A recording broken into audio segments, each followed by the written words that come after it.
Halo pendengar setia Fosfot, Fosmaki Podcast. Apa kabar kalian hari ini? Semoga tetap semangat ya. Oh iya, buat yang baru pertama kali dengerin, kenalin dulu. Aku Merina Eka Putri, host kalian di episode kali ini. Sebagai mahasiswa yang juga aktif di organisasi, aku sering banget ngalamin hal yang sama kayak kalian. Tugas numpuk, deadline padat, presentasi, bahkan harus ngomong di depan umum. Dan jujur aja, itu gak gampang. Nah, pernah gak sih kalian ngalamin hal ini? Besok presentasi nih, malamnya udah deg-degan, tangan dingin, perut mules. Terus pas maju ke depan kelas, suara jadi gemeteran. Otak kayak ngeblank, lupa semua yang mau disampaikan apa. Aku yakin banget banyak yang relate sekarang. Tapi tenang aja, kamu gak sendirian. Hampir semua mahasiswa pernah ngalamin hal itu, termasuk aku. Makanya hari ini kita akan bahas tuntas gimana caranya biar bisa ngomong di depan umum tanpa gugup. Dan aku gak sendirian. Aku ditemani sama seorang narasumber keren, mahasiswa aktif, sering jadi MC, sama moderator. Keren banget kan? Siapa lagi kalau bukan Kak Lutfi. Halo Lutfi, gimana kabarnya hari ini? Halo Merin, halo juga pendengar Fosfot. Alhamdulillah banget, kabar aku baik. Senang sih bisa diundang di Fosmaki Podcast hari ini. Topiknya juga seru banget, ngomongin soal gugup di depan umum. Dan aku yakin sih kalau ini tuh adalah pengalaman sejuta umat. Bener banget. Nah Lutfi, banyak banget mahasiswa mikir kalau gugup itu tandanya mereka gak cocok ngomong di depan umum. Menurut kamu, hal itu bener gak sih? Gugup itu tanda kalau misalnya orang itu gak cocok ngomong di depan umum. Padahal itu tuh sama sekali gak benar. Gugup itu normal banget. Bahkan ya, pembicara yang udah ratusan kali naik panggung itu tetap bisa ngerasa gugup. Bedanya, mereka tuh lebih tahu tuh cara ngendaliin gugup itu. Jadi, teman-teman jangan pernah mikir kalau aku gugup berarti aku gak cocok ngomong di depan umum. Itu tuh salah besar. Gugup itu tuh artinya tubuh kita tuh lagi siap-siap buat mempersiapkan apa sih yang mau kita omongin sebenarnya. Wah, jadi ternyata gugup bukan musuh ya, tapi sinyal buat tubuh kita. Bener banget Merin. Bahkan ya, gugup itu bisa jadi energi positif loh kalau kita dapat kelola dengan baik. Justru kalau misalnya kita nggak ada rasa gugup, kadang-kadang tuh kita jadi kurang waspada sama hal-hal yang di luar dugaan. Dan akhirnya nanti bakalan gak maksimal. Aku rasa ini penting banget buat mahasiswa, karena kita bakal sering banget nih yang namanya presentasi di kelas atau ngomong di forum organisasi. Oke, jadi buat pendengar yang merasa gugup jangan minder ya. Oke Lutfi, boleh ceritain nggak? Dulu pertama kali kamu ngomong di depan umum, apa yang kamu rasain? Aku inget banget pertama kali aku ngomong di depan umum itu pas aku jadi MC non-formal pada saat demo ekskul. Waktu itu tuh aku ngerasa kayak saat ditawarin, aku tuh mencoba untuk nolak gitu karena aku ngerasa bahwa aku nggak sanggup, aku nggak bisa. Lalu diyakinin sama pembina OSIS aku, katanya nggak apa-apa, wajar kalau misalnya nanti salah karena ini adalah langkah awal kamu gitu. Lalu akhirnya aku mencoba untuk mengiyakan dan pada saat itu aku berdua dengan partner aku. Jadi aku merasa tidak malu-malu banget gitu karena berdua gitu sama teman. Lalu pada saat aku tampil, aku merasa ya aku berusaha untuk mencoba mengerahkan apa yang aku bisa, mencoba untuk asik. Namanya juga MC non-formal ya, kita harus membuat audiens itu ngerasa asik sama kita, ikut ngerasa kayak gak bosen gitu kalau misalnya pembawaannya itu ceria gitu kan. Aku dikasih semangat sama teman-teman aku bahwa gak apa-apa kok kalau misalnya melakukan kesalahan karena baru pertama kali dan bukan hal yang harus dipermalukan gitu. Bahkan seharusnya aku itu bangga karena orang-orang belum tentu bisa seberani aku untuk bisa ngomong di depan umum pertama kali. Dan dengan melihat hasil yang diapresiasi itu, menurut aku sudah sukses dalam menjalankan tugasku pada saat itu. Kemudian saat acara demo ekskul itu selesai, aku jadi lebih sering mendapatkan tawaran di sekolah aku dulu untuk menjadi MC, baik itu MC formal, MC non formal, menjadi moderator Dan pada saat itu aku juga belajar gimana sih supaya nanti aku saat jadi MC, saat jadi moderator itu bisa maksimal dan minim banget kesalahan. Dan tentu saja ya, gugup itu ada sebelum mulai, itu pasti ada rasa gugup dan itu wajar banget. Tapi biasanya seiring dengan berjalannya waktu nanti kalau misalnya sudah bicara lama-lama itu nanti akan enjoy. Keren banget. Jadi pengalaman gagal tuh malah jadi batu loncatan ya. Nah, aku pengen bahas hal penting nih. Kenapa sih orang bisa gugup banget waktu ngomong di depan umum? Kalau menurut aku sih, kenapa orang itu bisa gugup ya waktu ngomong di depan umum? Yang pertama itu mungkin karena takut dihakimi. Karena apalagi kalau pertama kali gitu ya, kita tuh akan mikir bahwa nanti tuh teman-teman atau audiens tuh akan berpikir negatif gitu ke kita, kayak nanti di ngomongin apa ya, nanti dikomentarin apa ya gitu. Lalu bisa juga karena kurang persiapan. Misal nih pada saat presentasi nih, kita kan mahasiswa ya, jadi ngomong di depan umum hal kecil itu adalah presentasi. Jadi kalau misalnya kita saat kita presentasi lalu materinya itu belum matang, kita belum kuasain banget, wajar banget grogi karena ya itu tadi kita takut salah. Lalu bisa jadi mungkin karena orang itu perfeksionis ya, jadi pengen sempurna, padahal tuh kan nggak ada ya orang yang sempurna. Jadi wajar banget ngomong di depan umum, itu wajar banget kalau salah dan wajar banget kalau gugup. Lalu bisa juga karena trauma masa lalu. Nah, misalnya pada saat pertama kali nih ngomong di depan umum, itu tuh pernah diketawain gara-gara yang salah lalu diketawain. Jadi kita ngerasa kayak trauma, takut kalau hal itu kejadian lagi. Aku setuju sih, apalagi yang nomor 4. Banyak banget mahasiswa jadi takut presentasi gara-gara pengalaman buruk yang baru pertama kali mereka rasain. Bener banget Merin, tapi kabar baiknya itu semua tuh bisa dilatih dan diatasi loh. Oke, nah sekarang kita masuk ke inti nih. Kamu ada nggak tips praktis biar bisa ngomong di depan umum tanpa terlalu gugup? Bisa dibagiin nggak Lutfi? Tips dari aku supaya kita ngerasa nggak gugup dan siap gitu ya ngomong di depan umum tanpa takut salah, tanpa takut dihakimi oleh orang lain, dan apalagi yang poin terakhir tadi ya, kalau kata Merin, banyak orang jadi takut gara-gara pengalaman buruk walaupun cuma sekali. Tips dari aku yang pertama itu harus persiapan dengan matang. Contohnya pada saat presentasi harus kuasai materi betul-betul. Jadi kalau kita paham bener nih apa yang mau kita sampaikan, pasti rasa percaya diri kita tuh akan naik secara otomatis. Nih, latihan. Walaupun sekecil presentasi di depan dosen sama teman-teman, tapi latihan itu perlu banget. Jadi jangan cuma di kepala aja, tapi diucapin.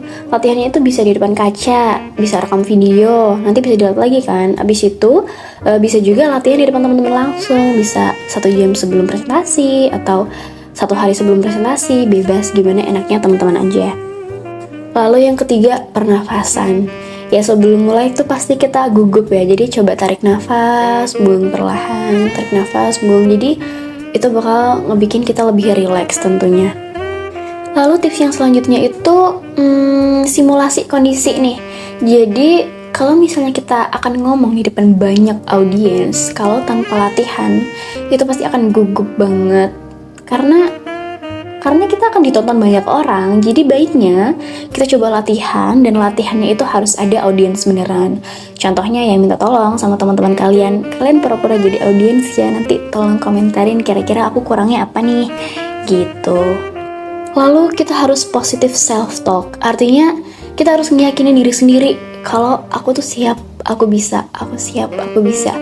Tanamin aja di otak kalian, jadi jangan berpikir yang buruk-buruk supaya tidak ada kejadian yang buruk. Katanya sih kalau misalnya kita berpikir yang baik ya, kejadian baik akan datang sama kita. Jadi harus positive thinking gitu deh teman-teman. Wah, lengkap banget ya.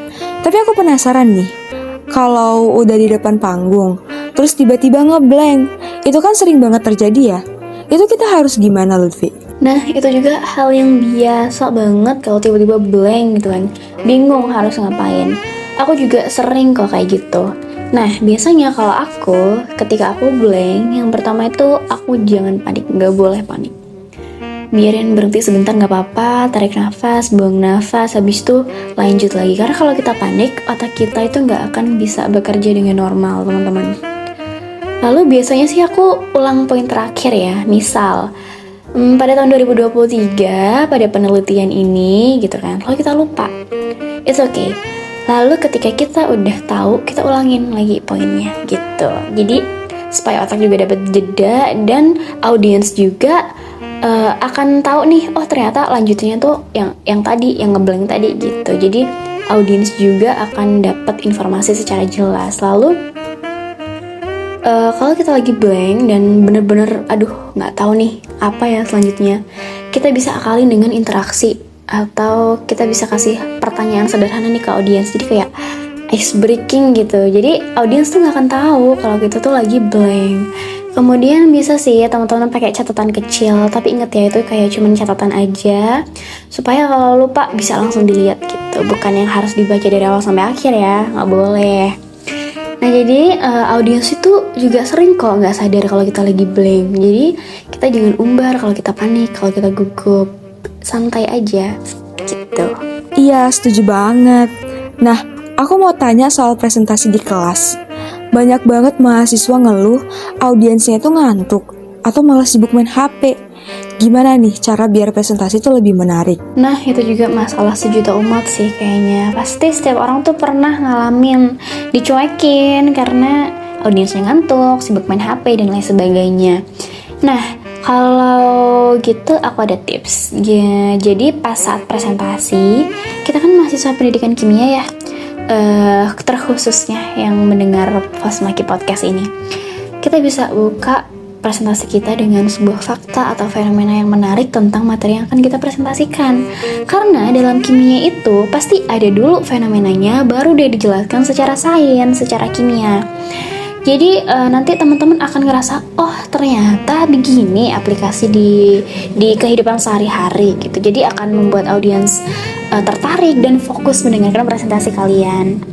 Lalu bisa juga teman-teman gunakan bahasa tubuh. Jadi saat presentasi itu jangan hanya diam aja, baca teks di layar aja, tapi teman-teman itu gunakan bahasa tubuh, tangannya bergerak, berjalan gitu. Jadi jangan kaku, tapi juga jangan terlalu lebay. Oke. Lalu yang ketiga, bisa teman-teman pakai visual yang menarik. Jadi nggak cuma teks aja di slide. Itu sih mungkin salah satu faktor yang ngebuat audiens jadi bosan.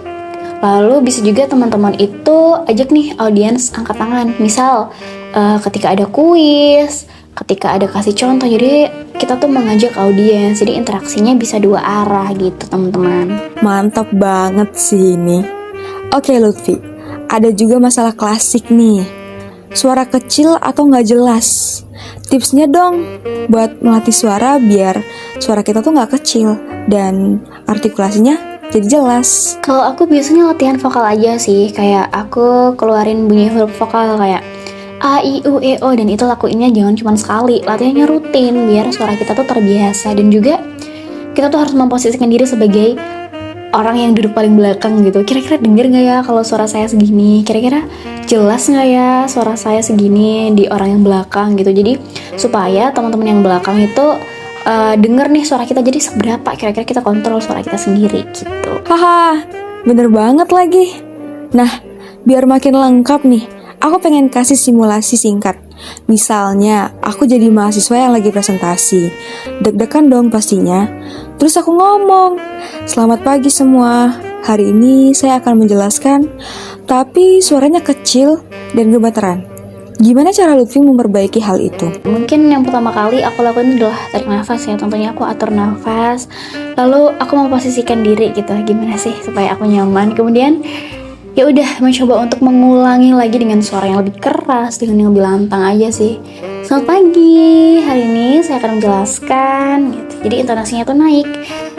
Jadi audiens tuh akan langsung lebih tertarik ke kita. Wih, beda banget ya. Aku jadi ikut pede nih. Nah itu dia Merin, kadang tuh perubahan kecil itu efeknya tuh kerasa banget loh. Pesan dari aku buat teman-teman itu jangan tunggu hilang gugup dulu baru berani bicara, tapi beranilah bicara walaupun teman-teman gugup. Karena semakin sering kita latihan, maka kita tuh akan terbiasa teman-teman. Gugup itu bukan musuh sih, tapi lebih ke teman yang ngingetin kita untuk selalu siap-siap dan waspada.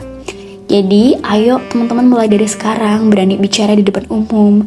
Entah itu saat presentasi kecil, ngomong di rapat, mengajukan pertanyaan, menjawab pertanyaan, atau sekedar latihan aja di depan cermin.